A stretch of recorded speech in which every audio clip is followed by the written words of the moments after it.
Hello friends, welcome to agri empire. I hope आप सभी बहुत अच्छे होंगे। सबसे पहले आज इस वीडियो में बात करने वाले हैं आपके एमपीपीएटी के बारे में, एमपीपीएटी की काउंसलिंग प्रोसेस के बारे में। ठीक है, वैसे आपको मैंने ये वीडियो बताई थी।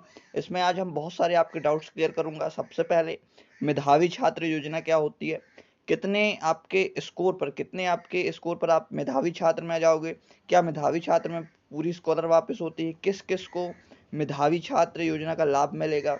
ठीक है, ये सारी चीज़ें बात करूंगा। सबसे इम्पोर्टेंट, अभी आपको रजिस्ट्रेशन कर लेना है। रजिस्ट्रेशन के बाद आपका क्या होगा, कल आपकी लास्ट डेट है रजिस्ट्रेशन की, चॉइस फिलिंग की, प्रेफरेंस डालने की। ठीक है, इसके बाद आपको क्या करना होगा, और सबसे इम्पोर्टेंट आपका अब तो कर लिए, इसके बाद आपको कॉलेज कब अलॉट होगा। कॉलेज अलॉट हो गया, नई पसंद का मिला, तो हमें अपग्रेड कैसे करना है। अपग्रेड कर लिए, अपग्रेड के बाद हमें पता कैसे चलेगा कि कौन सा कॉलेज मिला है। ये सारी हम चीज़ें आज इस वीडियो में बात करेंगे।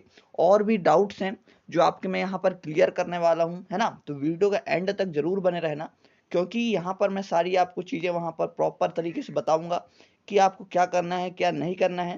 ठीक है, सबसे पहले आपको पता है, जैसे कि आप यहाँ पे देख रहे हो, ऑनलाइन ऑनलाइन रजिस्ट्रेशन करना है, फिर आपको प्रेफरेंस भरनी है, फिर आपका डॉक्यूमेंट्स वेरिफिकेशन होगा। सबसे इम्पोर्टेंट, जी हाँ, आपका यहाँ पर सबसे इम्पोर्टेंट यहाँ पर बताऊँ तो आपका डॉक्यूमेंट्स में आपको लगना है कौन कौन से वाले हैं डॉक्यूमेंट्स, आपको ये भी इस वीडियो में बताऊंगा। तो वीडियो का एंड तक जरूर बने रहना। ठीक है, डॉक्यूमेंट्स आपके पास नहीं है तो आप प्रिपेयर करके रख लेना, जो मैं अभी आपको बताने वाला हूँ। सारी चीज़ें बताऊंगा, कहाँ से बनेगा वो डॉक्यूमेंट्स ये भी आपको बताऊंगा।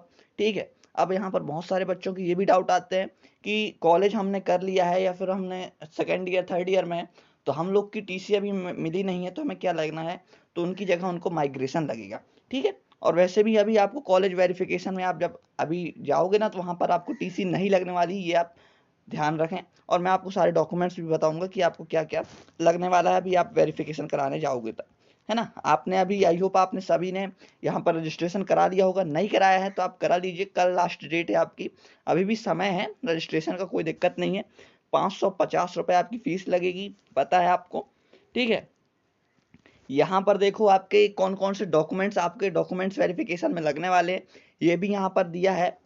तो अब सिंपल सा आपको फिर से बताऊं तो आपकी अंक सूची लगेगी, पीएटी की 10वीं 12वीं की मार्कशीट लगेगी, जाति प्रमाण पत्र, आय प्रमाण पत्र, मध्य प्रदेश का मूल निवासी। अब देखो, अब यहाँ पर मध्य प्रदेश का मूल निवासी किसका बनता है, जो 18 साल का हो जाता है ना, 18 साल का हो जाता है।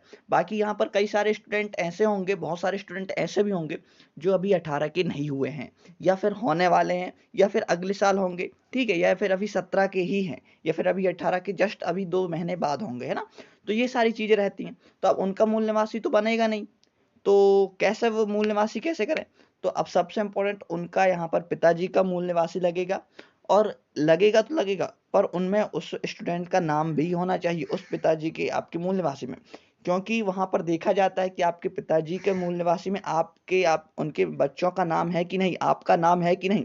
अगर आपका नाम नहीं होगा तो वहां से रिजेक्ट कर देंगे आपका मूल निवासी, और आपका यहाँ पर डॉक्यूमेंट्स वेरिफिकेशन की स्लिप ही आपको नहीं मिलेगी, और आप आगे काउंसलिंग के लिए एलिजिबल नहीं रह जाओगे, है ना। तो ये सारी चीज़ें आप ध्यान रखना। आपके पिताजी का मूल निवासी तो उसमें आपका नाम होना चाहिए, नहीं है तो बनवा लो, बन जाएगा, अभी टाइम है, जल्द से जल्द बनवा लो। ठीक है, 18 तारीख से आपका यहाँ पर वेरिफिकेशन चालू होने वाला है, 18 से 21 आपका डॉक्यूमेंट्स वेरिफिकेशन चलेगा, छुट्टी के दिन आपको नहीं जाना है। ठीक है, कृषक प्रमाण पत्र, यदि आपने ऑनलाइन फॉर्म भरते समय अगर कृषक प्रमाण पत्र लगाया होगा वहां पे, तो अभी आपको लगेगा, अगर आपने नहीं लगाया है और आपके पास है भी तो भी नहीं लगेगा। ठीक है, अगर आपके पास हो, आपने लगाया होगा और तभी लगेगा, नहीं तो नहीं लगेगा। स्वतंत्रता सेनानी संग्राम या सैनिक प्रमाण पत्र यदि आपके पास है तो लगाइए, नहीं है तो मत लगाइए। गैप प्रमाण पत्र 2023 में जिस स्टूडेंट का निकला होगा, है ना, जिस स्टूडेंट ने 12th निकाला होगा, उसका गैप लगने वाला है, ध्यान रखिएगा। 1 साल का गैप है, 2 साल का गैप है, 3 साल का, जितने भी साल का आपका गैप है उतने साल को आपका गैप प्रमाण पत्र लगेगा। गैप प्रमाण पत्र में बताना होगा कि आपने क्या जो है आपने उस साल में किया। ठीक है, आप बता सकते हो। 200-300 रुपये में, 300 रुपये मैक्सिमम आपके यहाँ पर कोई भी कोर्ट में जाइए आप, वहाँ पर आपको नोटरी वाला सेक्शन मिलेगा, वहाँ पर आप 50 रुपये का स्टाम्प लगाकर आप बनवा सकते हैं गैप प्रमाण पत्र, कोई भी वकील आपको बना कर दे देगा। ठीक है, ईडब्ल्यूएस का आपका जो यहाँ पर सर्टिफिकेट लगने वाला है, ईडब्ल्यूएस जो है, पीडब्ल्यूडी का लगेगा, और इम्पोर्टेंट देखो यहाँ पर मूल निवासी, एक स्टूडेंट ने मेरे को कॉल करके पूछा कि भैया यहाँ पर मूल निवासी की एक्सपायरी डेट होती है क्या? तो नहीं, यहाँ पर मूल निवासी कैसे एक्सपायरी डेट होगी? आप कहीं रह रहे हो, एमपी का मूल निवासी लगेगा ना आपको, आप एमपी के हो तो एमपी का ही लगेगा, ऐसा तो नहीं है कि आप यूपी का लगने लगेगा, है ना। एक्सपायरी नहीं है, आप तो एमपी में रहते हो, भले 10 साल आप रह रहे हो एमपी से, एमपी में ही अभी भी हो, तो एमपी का तो कोई आपका यहाँ पर जो है हम कहें तो आपका री अपग्रेड नहीं होता है मूल निवासी, ठीक है। और ऑनलाइन आवेदन की प्रिंट आउट पावती, ये आपको दिख रहा है ना, जो अभी आपने यहाँ पर वेरिफिकेशन रजिस्ट्रेशन कराया होगा और जो आपको 550 रुपये की रिसिप्ट मिली होगी, वो आपको वहाँ दिखाना पड़ेगा कि हमने रजिस्ट्रेशन करा कर आए हैं। यहाँ पर हम यहाँ पर हाथ हिलाते हुए नहीं आ गए, ठीक है। हमें हमारी वहाँ पर 550 रुपये की रिसिप्ट आपको उन लोगों को दिखानी पड़ेगी। वहाँ पर 5-6 लोग बैठते हैं, आप जिस कॉलेज में जाओगे एक अधिकारी आपसे वहाँ पर जाँच करेगा, फिर सेकेंड के पास जाएगा, वही चीज़ जाँचते हैं, फिर थर्ड आपको सिग्नेचर करेगा, फोर्थ भी आपके डॉक्यूमेंट्स में वहाँ पर सिग्नेचर करेगा, फिर आपका नाम सबमिट कर लिया जाएगा। उसके बाद आपको एक अलग रूम भेज दिया जाएगा, वहाँ पर आपको एक स्लिप दी जाएगी कि आपने यहाँ पर डॉक्यूमेंट्स वेरिफिकेशन करा लिया है। उस स्लिप को आपको संभाल कर रखना है, ठीक है। वो कब लगेगी? जब आपका अलॉटमेंट आ जाएगा तब आपको वो लगने वाली है। अगर नहीं रहेगा तो आपका अलॉटमेंट ऐसे कैंसिल हो जाएगा। कैसे? ऐसे तरीके से कैंसिल हो जाएगा आपका अलॉटमेंट, ठीक है। तो बहुत इंपॉर्टेंट है वो। और आपको जो भी डाउट आते हैं आप मेरे से पूछ सकते हैं, कमेंट कर सकते हैं। मेरा व्हाट्सअप नंबर आपको पता नहीं है तो आप, ये मेरा व्हाट्सअप नंबर है, ठीक है, ये आप नोट कर लीजिए। ये मेरा व्हाट्सअप नंबर है, आप इस पर मुझे मैसेज कर सकते हैं 9424925823, ठीक है, 9424925823। ये मेरा व्हाट्सअप नंबर है, आप इस पर मुझे मैसेज कर सकते हैं। अगर आपने अभी भी रजिस्ट्रेशन नहीं किया है, एक अच्छे प्रेफरेंस लिस्ट का इंतजार कर रहे हैं, तो मैं आपको प्रोवाइड कराऊंगा। जैसे कि आप यहाँ पर एक पोस्टर देख सकते हैं, इसके अकॉर्डिंग मैं आपको आपकी रैंक, कैटेगरी, स्कोर के अकॉर्डिंग आपको एक MPPAT की प्रेफरेंस लिस्ट प्रोवाइड कराऊंगा आपके रिजल्ट के अकॉर्डिंग। आप मुझे इसी व्हाट्सअप नंबर पर मैसेज कर देना अपना रिजल्ट, और ओनली 59 रुपीज़ पेमेंट का स्क्रीनशॉट भेज दीजिएगा। ओनली 59 रुपीज़ है, बहुत ज़्यादा यहाँ पर आपसे पेमेंट नहीं ले रहा हूँ मैं, ठीक है।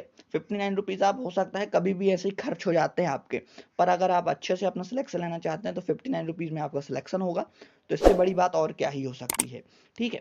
तो आप मुझे संपर्क कर सकते हैं इस मैसेज पर, आप मुझे इस व्हाट्सअप नंबर पर अपना स्क्रीनशॉट भेज दीजिएगा पेमेंट का, मैं आपको प्रेफरेंस लिस्ट प्रोवाइड कर दूंगा, ठीक।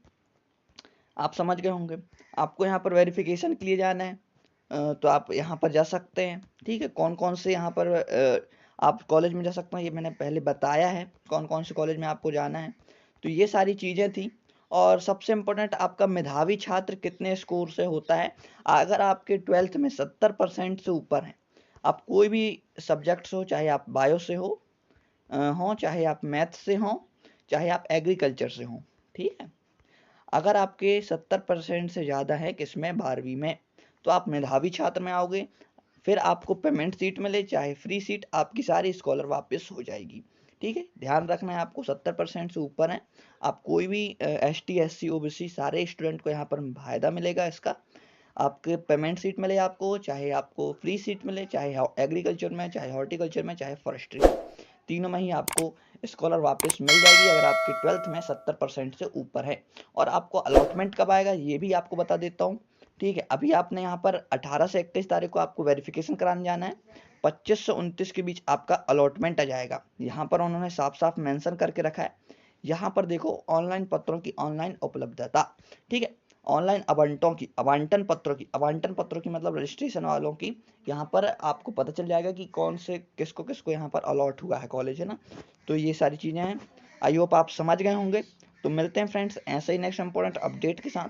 और आपके जो भी डाउट्स आते हैं आप कमेंट कर सकते हैं, या फिर मेरा व्हाट्सअप नंबर दिया है, आप वहाँ पर जाकर मैसेज कर सकते हैं। तो मिलते हैं ऐसे ही नेक्स्ट इंपॉर्टेंट वीडियो के साथ। जब तक के लिए चैनल को सब्सक्राइब करना मत भूलना, और अपने दोस्तों के साथ भी ये वीडियो शेयर कर दो।